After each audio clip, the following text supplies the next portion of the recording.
네, 안녕하세요. 오늘은 농산물 상세 페이지 만드는 이야기, 두 번째 이야기를 해볼까 합니다. 상세 페이지에도 일종의 변화 트렌드가 있는데요. 과거에는 이미지 작업 처리를 많이 했습니다. 물론 뭐 지금도 사이트마다 이렇게 디자인 통 이미지라고 하죠. 그래서 디자인 하시는 분들이 포토샵이나 이런 일러스터 같은 그래픽 툴을 이용해서 통 이미지를 이제 만들고 그것을 슬라이스를 해서 이렇게 이미지를 몇 개로 쪼개서 상세 페이지를 만드는 그런 것이 주였다라면, 요즘은 상세 페이지를 그렇게 만드는 방법보다 사진과 텍스트를 분리하는 형태의 상세 페이지의 완성도가 더 추천하는 방식이라고 보시면 좋겠습니다.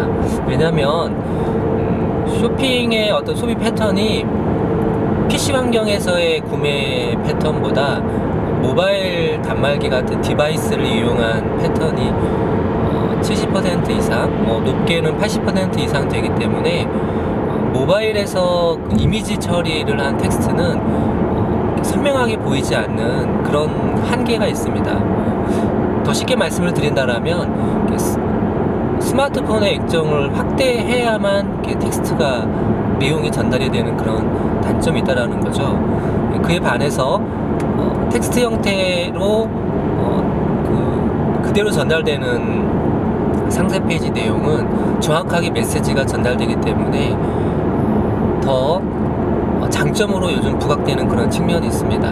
물론 텍스트로 작업했을 때 단점은 일정 형태의 어떤 프레임으로 보여지지 못하고 그 스마트폰의 액정 크기의 화면의 크기에 따라서 텍스트의 소팅된 형태가 달리 보이시다라는 물론 그런 단점도 있습니다. 물론 양쪽 정렬을 해서 텍스트가 이제 처음부터 끝까지 이렇게 자리를 잡는 그런 형태라면 스마트폰의 액정 크기에 따라서 유연성 있게 보여지는 그런 측면이 있을 수 있는데요. 중앙 정렬을 했다든가 왼쪽 정렬을 해서 텍스트를 만약에 이용해서 상세 페이지를 만들었을 경우에는 보여지는 정도가 스마트폰의 크기에 따라 다를 수 있는 그런 또 단점 아닌 단점이 있을 수가 있겠습니다. 오늘 이야기를 드리고 싶은 것은 상세 페이지에 어떤 내용을 담을 것인가에 대한 그런 고민입니다. 우선 가장 먼저 선행되어야 될 부분은 기본적인 거라고 볼 수가 있는데, 이걸 잘해야 된다, 그렇지 못하다라고 논할 정도의 내용이 아니라 완성도라는 그런 부분입니다. 일종의 어떤 충실도라고도 볼 수가 있는데, 특히 농업에 종사하시는 분들의 상세 페이지 대부분이 완성도가 떨어지는 측면이 있습니다. 그러니까 최소한 상품으로 소비자들에게 소구를 하기 위해서는 기본적으로 기승전결, 어떤 생산 과정에서 가공 과정에서 선별, 포장, 또 가공 과정에서 위생적인 어떤 가공 환경, 이런 것들에 대해서 명확하게 어떤 컨텐츠로 제시가 되어야 되는데, 작업을 진행 중인 듯한 그런 느낌의 상세 페이지를 만드는 경우가 의외로 많다라는 거죠. 그리고 또 바쁘다는 그런 이유로 또 그것을 업그레이드를 하지 못하기 때문에 소비자들에게는 굉장히 불편한 시선을 줄 수밖에 없습니다.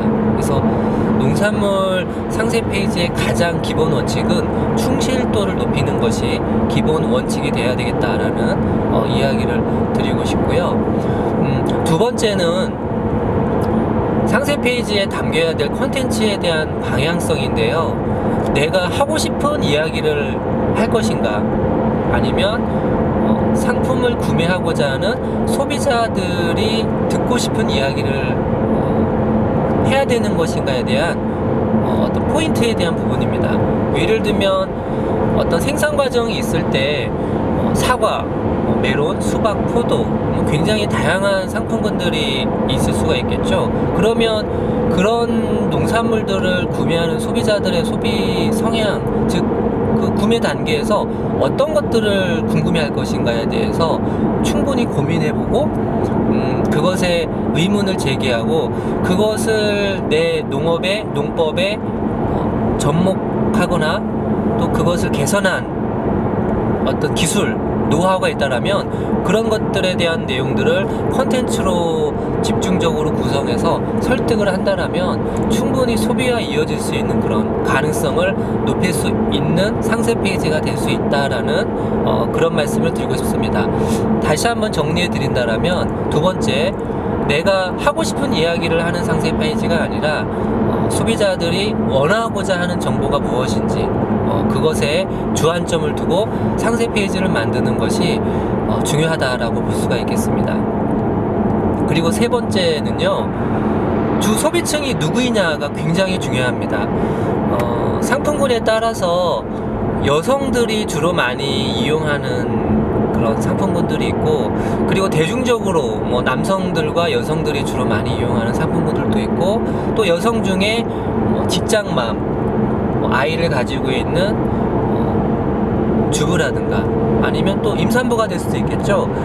그 구체적인 타겟에 따라서 그 상세 페이지의 내용을 구체화하는 겁니다. 예를 들면 임산부 중에 토마토 즙을 찾는 여성이 있다라고 가정한다라면 굉장히 그 상품을 구매하는 과정에 민감도가 굉장히 높겠죠. 예를 들면 토마토를 구매할 때 어떤 관점, 얼마나 재배 환경이 환경적으로 친환경적인가에 대한 관심을 많이 두겠죠.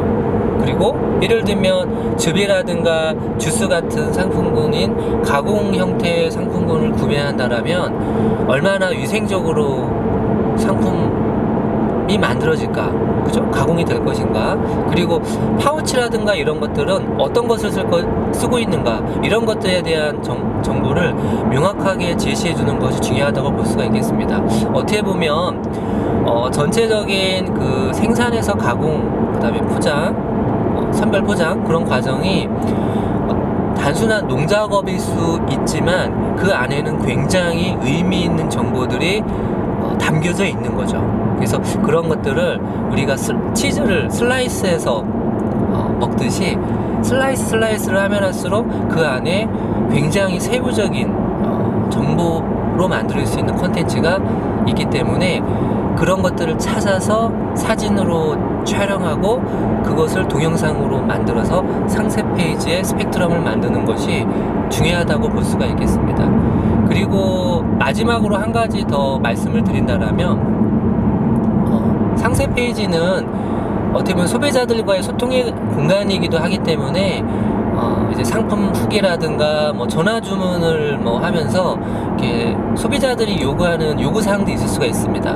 예를 들면 상품에서 보여지는 크기보다 작은 사이즈가 왔다든가, 그죠? 아니면 너무 큰 것이 왔다든가. 예를 들어 표 같은 경우는 갓이 너무 폈다거나, 아니면 사과 같은 경우는 직접 받아보니 실물과 너무 다르다든가, 이런 피드백이 계속 지속적으로 이루어진다라면 상세 페이지에서 보여지는 그 컨텐츠의 내용과 소비자들이 갖는 기대치에 기대 불일치가 있다라고 우리가 추정을 할 수 있기 때문에 그런 것들에 대해서는 그 해당 컨텐츠의 문제점을 내가 찾아서 상세 페이지의 내용을 보완을 하고 지속적으로 개선을 했을 때 그것이 이제 소비자들에게 공감 코드를 만들어주게 되고 그것이 신뢰를 형성하게 해준다라면 농산물을 전자상거래를 통해서 직거래하는 어떤 시장은 무궁무진하다라고 할 수가 있겠습니다. 제가 최근에 그 농산물 쇼핑몰을 운영하면서 느낀 놀라운 통계 자료 중에 하나인데요. 의류 쇼핑몰이라든가 뭐 생필품이라든가 가전, 이런 그 카테고리에 있는 상품들은 구매 전환율이 1%를 넘기기가 굉장히 어렵습니다. 우리 국내 포털에서 현재 판매되고 있는 의류몰 같은 경우, 예를 들어서 뭐 연 매출이 20억 이상 되는 쇼핑몰인 경우도 구매 전환율 100명이 왔을 때 몇 명이 실질적으로 구매를 하느냐, 소비자의 개념인 구매 전환율을 분석해 보면 100명 중에 1명 미만이 실구매를 한다라는 거죠. 그럼에도 농산물 같은 경우는 그에 반해서 100명 중에 5% 이상 또는 10% 이상으로 구매 전환율이 상당히 상대적으로 높다라는 겁니다. 어떻게 보면 입고 여행을 하고 이런 상품군 대비 음식에 대한 소비자들의 민감도는 굉장히 높고 또 그 민감도가 신뢰와 충성도로 이어졌을 때 구매 전환율은 상당히 높게 형성될 수 있는 그런 매력적인 바로 카테고리가 농산물이다라고 생각을 합니다. 따라서 지속적으로 농산물을 전자상거래 하고자 하시는 분들은 소비자들이 공감할 수 있는 눈높이에서 그 컨텐츠를 지속적으로 생산하고 그 안에 있는 가치를 소비자들의 눈높이에 지속적으로 설득할 수 있는 설득의 힘을 쏟아낼 수 있는 공간이 상세 페이지가 되어야 되지 않을까라는 생각을 합니다.